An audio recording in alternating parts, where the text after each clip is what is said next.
You have probably been in Palawan at least once a year. You have probably visited either Coron or El Nido. You probably haven't heard this part of Palawan. This is Balabac, Palawan, Philippines' last of the last frontier.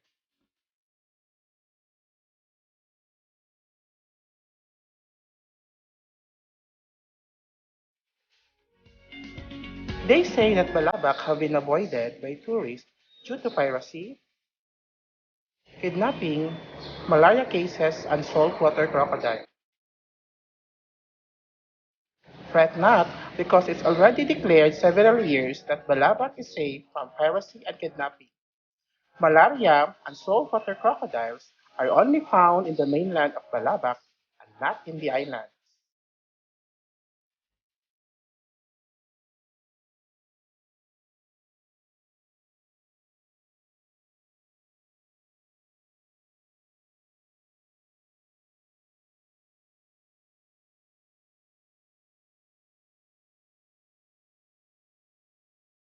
Balabac is a far-flung municipality located at the southernmost tip of Palawan.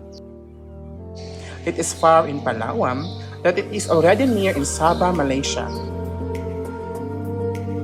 And Malaysian products are common in this area. The trip is tiring and the waves can sometimes be rough.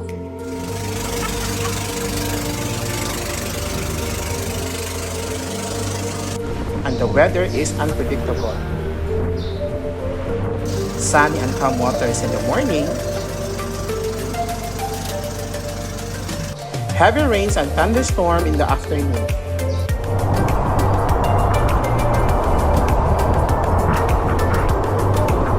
Despite of this does not stop our determination to explore Balabac, Palawan.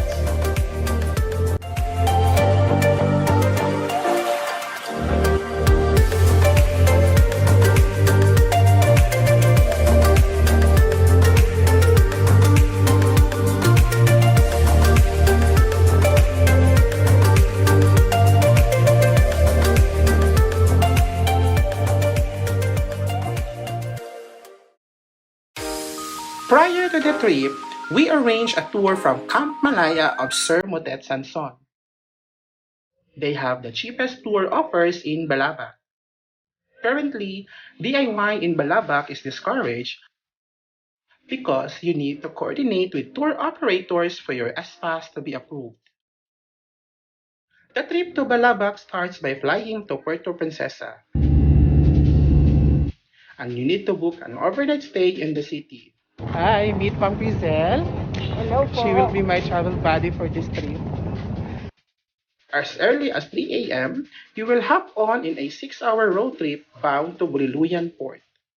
From the port, we were greeted by our guide Jerry Boy and logged in the guest book in the Coast Guard office. The island hopping will commence in the port of Buriluyan. Tangkahan Island. Tangkahan Island is located 20 minutes boat ride from Buriluyan Port. This is one of the largest islands in Balabac. There are cottages on this island where you can have your lunch. The entrance fee is 100 pesos.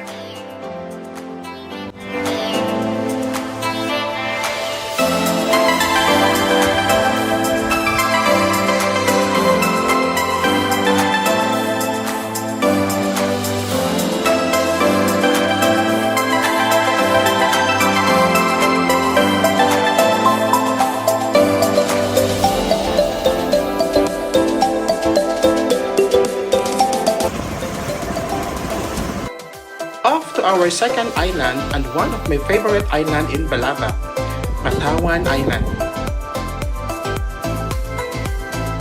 Patawan Island has one of the best beaches in Balabac. Look at the sand. Gosh, very fine. During amihan season, this island looks like a dolphin from above.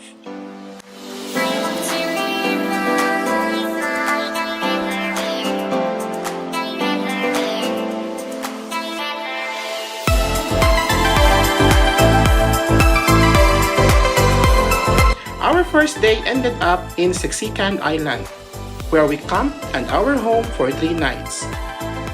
Siksikan Island is an hour and a half boat ride from Patawan Island. We were so lucky because we were the only ones staying on the island on our first night. Siksikan Island offers basic accommodation to tourists. It's really amazing. Walang tao. Kami lang. So parang solo namin yung buong isla. At saka dyan kami magsistay sa mga nipahat na yan.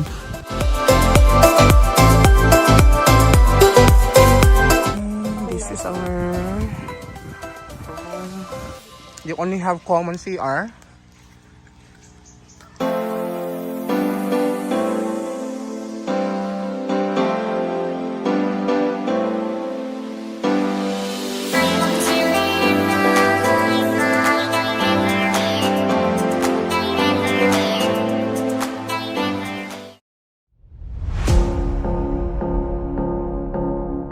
Yan. Hi, Rise and Shine. It's day 2 of our Balabac trip. On our second day, we went first to the town of Balabac to register in the tourism office as part of the requirement in visiting Balabac. Punta muna kami dito sa Balabac Tourism Office para mag-logbook. Hello! We also bought some products from Malaysia. And ito na yun. Kay Apple. Maggi Curry. Almost all the stores in town proper of Balabac sells Malaysian products. Ayan, so nakabili na tayo ng mga pasalubong, mostly mga Malaysian products. Tsaka meron pang kumot na made in Indonesia. Off to our first island. Puno Island.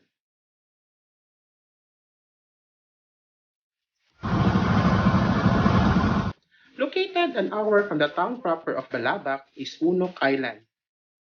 Unok Island, probably the most sought-after island in Balabac. Balabac will not be Balabac without visiting this island.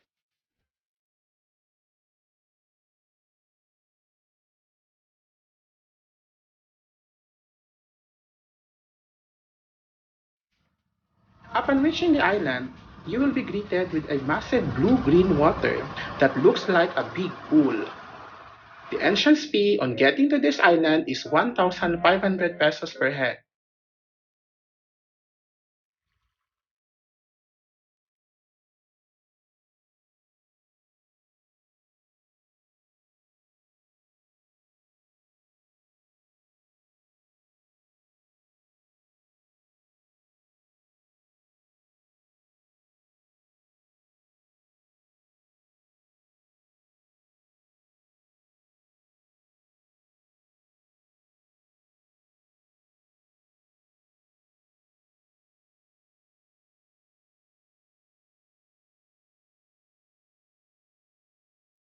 Just meters away from Candaraman Island is the Starfish Sandbar. It's best to visit here during low tide, where you can see a lot of starfish. Be mindful with the starfish and admire its beauty afar.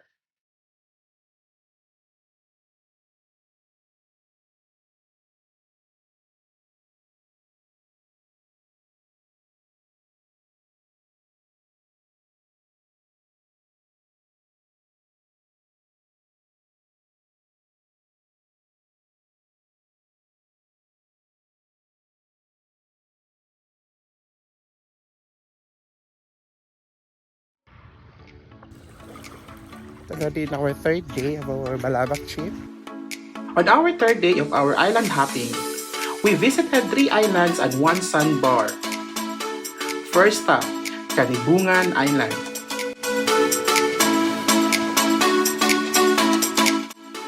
Kanibungan Island is located at the back of Candaraman Island and is famous due to crocodile-shaped island seen from above. Do not worry, there's no crocodile here. This is where you can find the famous coconut tree icon in Balabac.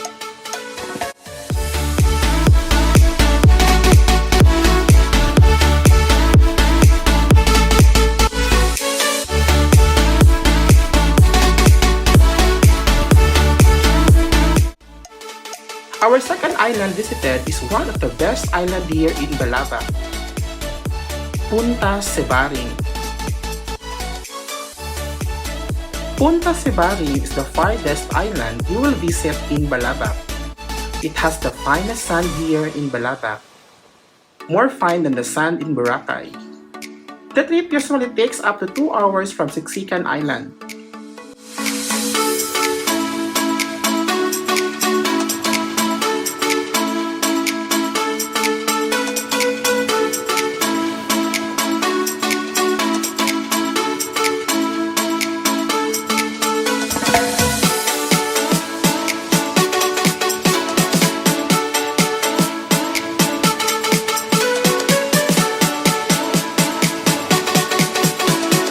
Nicknick or sand mites is abundant in this island, so do not forget to apply your insect repellent when visiting here.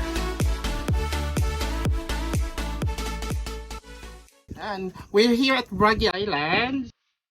Our third island visited is not far from Punta Sebari, Bragi Island. This island is a mangrove sanctuary. It's high tide when we visited here, so docking in the shore is impossible.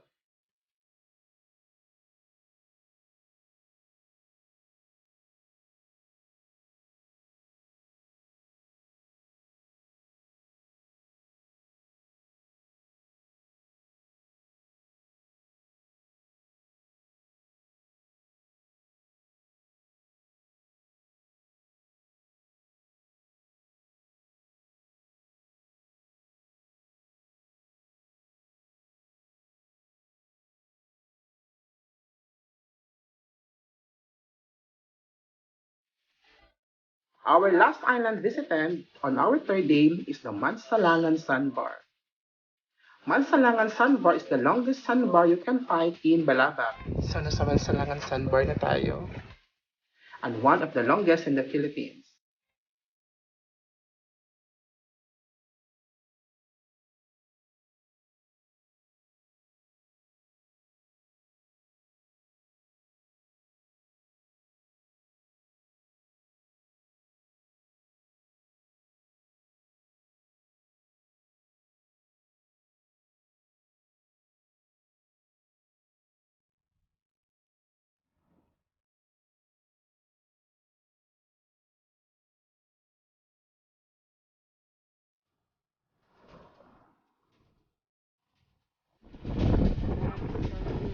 Unfortunately, we were caught by a heavy rain and thunderstorm in this island.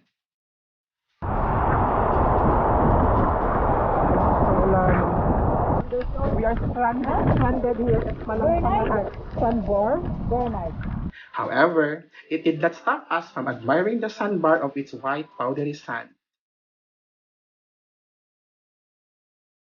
We went back to Siksikan Island and finally meet our organizer, Sir Motet Sanson. Our orga for this tour. Highly recommended, Sir Motet. Our fourth day is our saddest day in Balaba because we will leave the island back to the Boliluyan port. Before heading to the port and to our last island, we visited the Coast Guard of Balaba to conduct final checking on us before departing. The trip to our last island will take you 2.5 hours. Welcome to Canimiran Island. Canimiran Island is one of the islands you can find near Boliluyan Port, together with Tantahan and Patawan Island. Other tours will start on this island. In this island, you will see a peacock where it lives. We ate our final lunch in this island before heading to Boliluyan Port.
Going to Balabac is a definite challenge for the ultimate backpacker and vacationista.